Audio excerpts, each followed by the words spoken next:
Thank you for joining the Asheville Rise Stronger Together podcast. This is your host, Jessica Knupp with the Asheville Area Chamber of Commerce.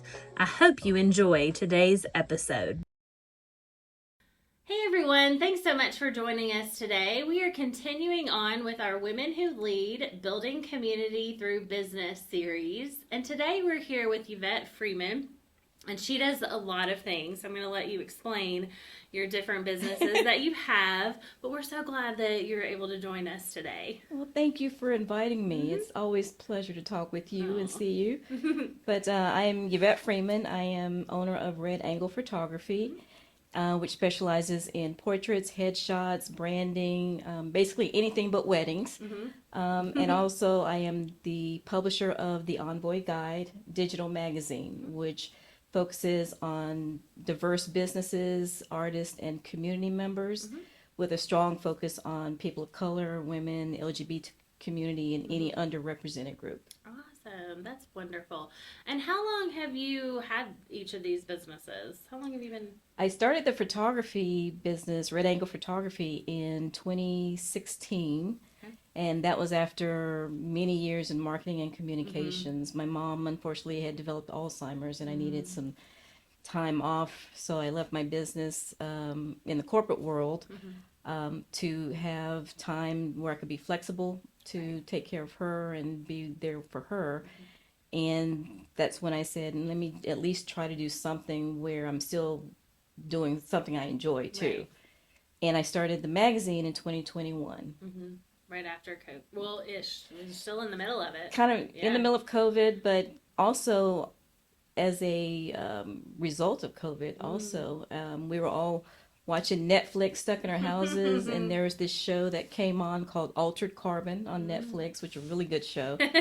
And that's where the name Envoy came from as well, too. But it basically means messenger or representative. And I was talking with a friend of mine who was in the newspaper advertising business, got to talking about how there are just no publications locally that really focused on people of color, on businesses, on educating, but also promoting businesses as well too. Right. And that has evolved into a digital publication Yes. now, right? Yes, I used to be able to to actually print copies. I was able to print about 1,000 copies of the first couple of years, but it just became so expensive. Sure. And not a lot of advertising support, so now it's fully digital. I would love to be able to print again because it's absolutely beautiful in print. Yeah, it really is. And but these days it's just too expensive. So at least now it's digital and people can view it and download it online. And I always enjoy when I'm walking to the other side of the chamber and like seeing some of your photography and all that we have displayed here at the visitor center. So that's always nice. I am very grateful to the chamber and the visitor center. Marie Louise Ramsey, who directs the visitor center, has been so supportive and just allowing me to showcase the covers of the magazine every time it publishes, and also my work. So I'm very grateful. Yeah, she's wonderful, and Yes. as are you. So I love it. I don't get over there too often, but you know it's always nice to see your work and what you have going on. So in getting all of these started, I mean, you told us how and you know kind of when, but was it something that you always knew you were? Did you have it like? No. Yeah. Did you, when you went into business, were you like it was like how did that look? Growing up, I always had a camera. So I was always taking pictures, but it never dawned on me that I would actually do it as a career. Right. I was the one taking pictures at family reunions and things like that, or just of sunsets and flowers. Right. And it turned out that in my career as a marketing communications person, I was always a one-person department usually. So I was the one, they were like, well, can you take pictures of the staff, of events and things? And I always did the newsletters and marketing materials, and that's how I got into desktop publishing. So that experience kind of led to everything that I'm doing now. Plus, I was a communications major. I always thought I'd go into broadcasting and into news broadcasting, and I did for a while. But it got to the point where I thought, I want to do everything that I learned in school. I want to do the marketing. I want to do the PR. And I did all of that. And then, like I said, when my mom needed attention, that was when I said, well, what else can I do? Because I had been in higher education publishing as a publishing rep. And that was enjoyable because I got to talk to so many professors and learn about all the courses I wish I had taken when I was in college. Right. Yeah, looking back on it now, I'm like, I would have done this and Yes. this, but... Yes, but that was when, as I was trying to figure out the photography and ways I could promote my services, because there are so many photographers, especially here in the Asheville area. I said, well, what can I do to kind of stand out? So I wanted to create something that not only promoted what I do, but also helped other people know of other entrepreneurs as well. Because I said, if it's this hard for me to try to get out there and have people know about me, other entrepreneurs are probably having the same problem. Right. So I thought maybe if there's a publication that could help, like a directory or something, and that's kind of how it started. Just having something where it could be a resource for the community. How do you reach out and get your stories? Like, do you do all of those? Or? I do everything. Yeah. Yeah. So whenever I meet people out in the community, I do networking. I go to the chamber mega networking events. I'm a member of Loical as well. I used to go to the Incredible Towns networking meetings. But basically, as I'm out talking with people, meeting people, I do have people refer people to me, which is really great because I tell everyone this is not a Western North Carolina or just an Asheville or Hendersonville magazine. I cover people all over the U.S. Right. I've even covered one woman who had just moved to Costa Rica. So it's kind of global. Can I come and interview you there? That would be great. Yeah. It's like, oh, it's work related. Yeah. But yeah, I cover people wherever they are because we can all learn from other people no matter what they're doing or wherever they are, because there may be a business that someone has in Costa Rica or California or New Mexico and somebody says, oh, that might be a great idea to do here.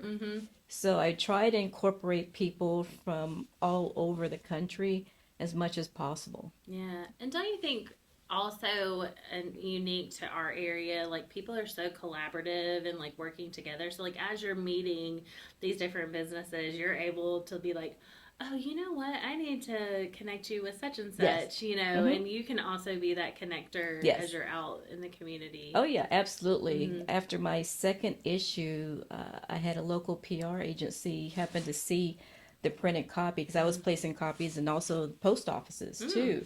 Smart. And they had picked up a copy and said, hey, we have a client who is looking to work with a minority business owner who does this or that. And I didn't happen to know or have anybody in the directory, but I had just met someone at a networking event, and I said, I don't know this person's work, but at least here's a name and you can contact them. Yeah. So I'm really proud that at least through the directory and the people I'm meeting through networking, that I can actually connect people for partnerships, collaborations, and just to help support other businesses. Yeah. So when you're looking at like helping a business or an individual promote themselves, like what do you feel is the like key thing? Is it the headshot? Is it the copy? I mean, I don't know. Like, what is it? When promoting their businesses, I always tell people, just share your story. Be honest. Yeah.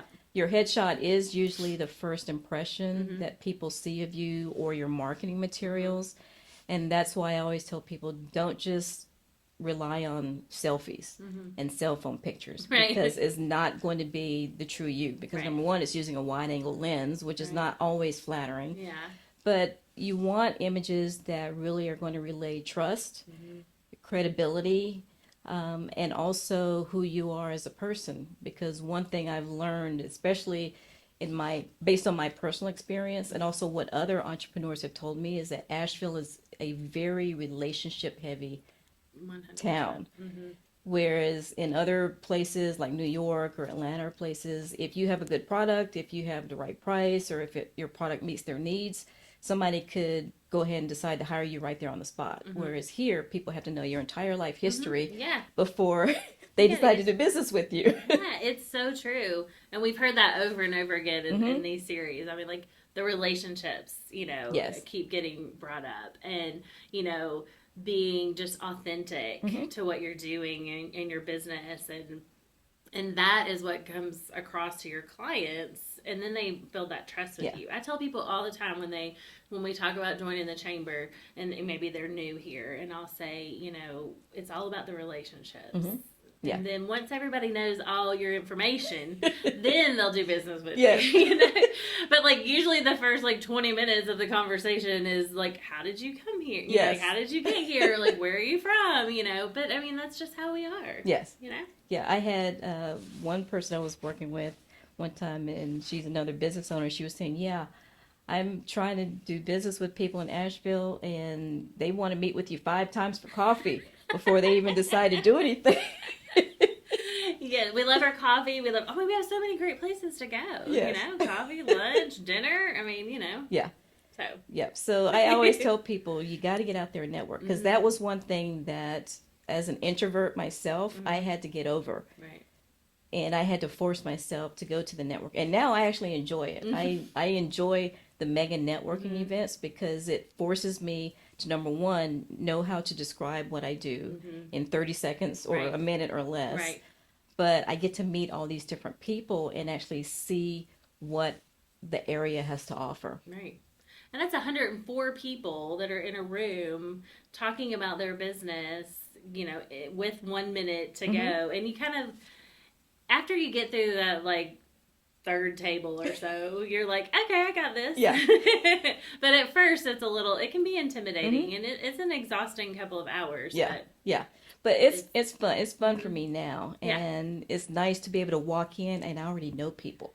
Yes. And that's the really fun part for me, where it helps, like I said, to get me out of my comfort zone, but to know that even when I go to other networking events, I'm at least going to know a few people there. Yeah, exactly. Even if it's another organization, like we have so many people that are involved in so many different things, which is great. Yeah. And it's a really cool business community that we have here. Yeah.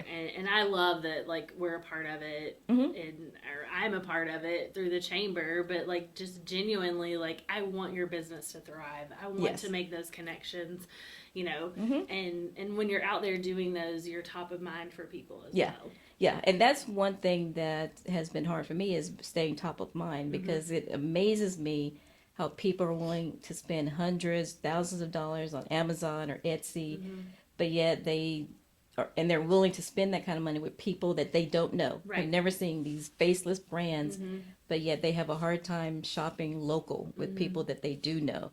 And so you have to get out there and hopefully try to stay top of mind with people, so that you are the first person they think of before they go online or to someone else. Yeah. I know this was a couple of years ago, but do you still have your traveling trailer? I do still have it. Yeah. I haven't used it in a while. Yeah. But I still have it. But it is available. Yes. If needed. It is available. So what does that look like? Because maybe it is available. It is a 7x14 trailer where I have I can have my lighting in there, backdrops. Basically hook it up to my vehicle, and if someone needs headshots for their staff or an event, then I can pull up, and instead of me disrupting your office operations, I can just park right in your parking lot, and people come out and do their headshots out there, and it basically is a studio on wheels. Yeah, that's brilliant. Like, I feel like, because I think that's a lot of hesitation sometimes. Everybody's like, oh, we need staff pictures, or we need, you know, we have somebody new that's been brought, you know, but we can't get out of where we are. Yeah. Or we need everybody to be available, and they can't get to your location or wherever you picked. Yeah. So what made you think to do that? I don't do a lot. I just, I had a studio downtown Hendersonville, and then I had one in Flat Rock, and it, again, got too expensive or something happened.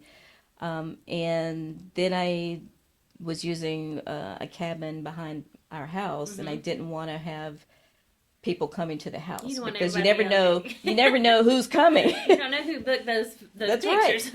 Right. So I just kept thinking, what can I do to be different, to offer something that no one else does? And I had seen I think on YouTube, somebody in another state had a trailer for pet photography. And I thought, oh, that is perfect. Yeah. And so at the time, I was surprised my late husband actually agreed to it. You're like, oh, I wasn't expecting you to say yes. Yeah. So he's like, oh, that's a good idea. But we found one, and I had it customized inside with custom cabinetry and bought stands to where I can have my lights in there and a backdrop area. So I enjoy it. Like I said, I haven't used it in a long time because my photography studio is completely mobile. I usually just take everything in my truck and just go. Yeah. And do it that way instead of me by myself having to figure out how to tow a trailer. Yeah, but it is available. Yes, especially for conferences. Like if somebody is having like a conference or an event, smart. I can set up and do volume headshots for people. So for their employees, or if they're at a conference and they want to have something that's a value add for attendees at a conference, then I can set up a headshot station and do that too. Yeah, that's good. You know, I mean, your headshots change sometimes, and you need to have them updated. I mean, you don't change, but like sometimes, you know what I mean. Yes. And so those do need to be updated on a regular basis so that people can recognize you. Because I mean, I don't know about you, but like I search a lot of stuff ahead of time, you know, and I'm like, oh, that's not who I thought that was going to be. And so I think it's important to keep those up to date, and especially now with like LinkedIn and, you know, from a business perspective for your website. Absolutely. I always like to go to the about me or about us page and hope for a picture. Like I like to see. I do too.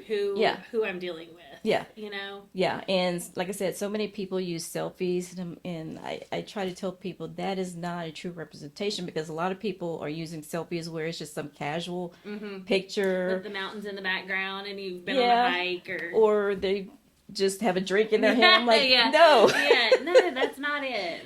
You want to see professionalism, and you want people to feel like you are an expert in your area. Yeah. And not, especially, please do not use Instagram filters and selfies with all the stars and the really extreme skin softening, because that is, to me, that is a complete turnoff. Right. If I'm coming to you for a business or a service, I don't want to see a filtered version of you. Yeah, you want to see you. Yeah.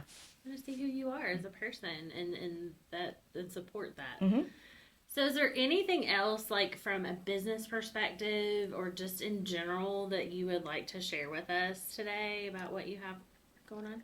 Just hopefully people will subscribe to the Envoy Guide at theenvoyguide.com. It's only, right now it's $19 per year for 3 issues that come out 3 times a year. Okay. And if they need photography services, please give me a call. Like I said, I do everything but weddings. I do product photography. I do branding, personal branding, definitely headshots, and even families and anything else. Yeah. When you go to your website, is there like, do you have a conversation first, or can you just book a session? Like, what does that look like? It depends on what it is. Okay. So for volume headshots and product photography, there has to be a conversation first, because that is very customized based on whatever people need. But they can have the choice of either doing a free consultation or booking me direct for portraits, headshots, and things like that. And I offer a wide variety of services. So if somebody just needs a one headshot session, then I've got a quick 15-minute headshot session with one image. If they need more than that, then there are different session fee options that they can choose from. And I have packages and a la carte pricing. Okay. I know I usually get really excited when I see you at an event and you're like taking the pictures and you're like, Jessica, stop talking to me. I'm actually here for work. No, I never say that. But I'm always like, hey, you know, but I love that. And that's such a great, you know, people, when they're putting on an event, they don't, like, you can't capture, in reality, you might think you'll be able to like take all the pictures or like document and stuff, but in reality, like if you're putting on an event, you can't keep up with that stuff. Yeah. And so I love it when I see you at different places, and you know you're doing you're flitting around everywhere, but that's just another. I think sometimes people don't always think about that. You know. Oh yeah. Like, It's and then great. it's over, and then you're like, I didn't take a single picture, or something to promote it for the next year or the next time. Oh, yeah. I mean, that's Absolutely very valuable. I volunteered to photograph the holiday community event for BIPA, the Asheville Buncombe Institute of Parity Equity Achievement. Sorry, I always get it wrong. But they fed over 300 families and let the kids and the parents go through and just choose all of these toys and supplies like diapers, food. They have fresh food like grocery stores. So they let them go through their headquarters to pick out stuff that they needed and just fill these rolling baskets with whatever they needed. And it was so great to document that for them so that people can see what they do for their mission and hopefully will continue to support them. But it was just wonderful to see that. And so I really enjoy doing events because I get to see the organizations in action actually fulfilling their mission. Right. That's wonderful. I love that. And also you're also giving them an opportunity to, like you said, promote it for next year and add to that. And that's that marketing and all that background that you have. So. Yes. I love helping other businesses grow because it helps me learn about them, but it makes me feel good to know that I'm in some small part helping the community and helping other people succeed because I'd want somebody to help me. Right. I love that. Well, Yvette, we are so glad that you were able to join us today. Thank you for taking time to be here, and it's been great to learn about your businesses, and we just are ready to help support. So, thank you very much. I really appreciate it. Yeah, thank you. If you enjoyed today's episode, like, comment, and subscribe. To learn more about joining the Asheville Chamber, scan the QR code on your screen or visit ashevillechamber.org. Until next time!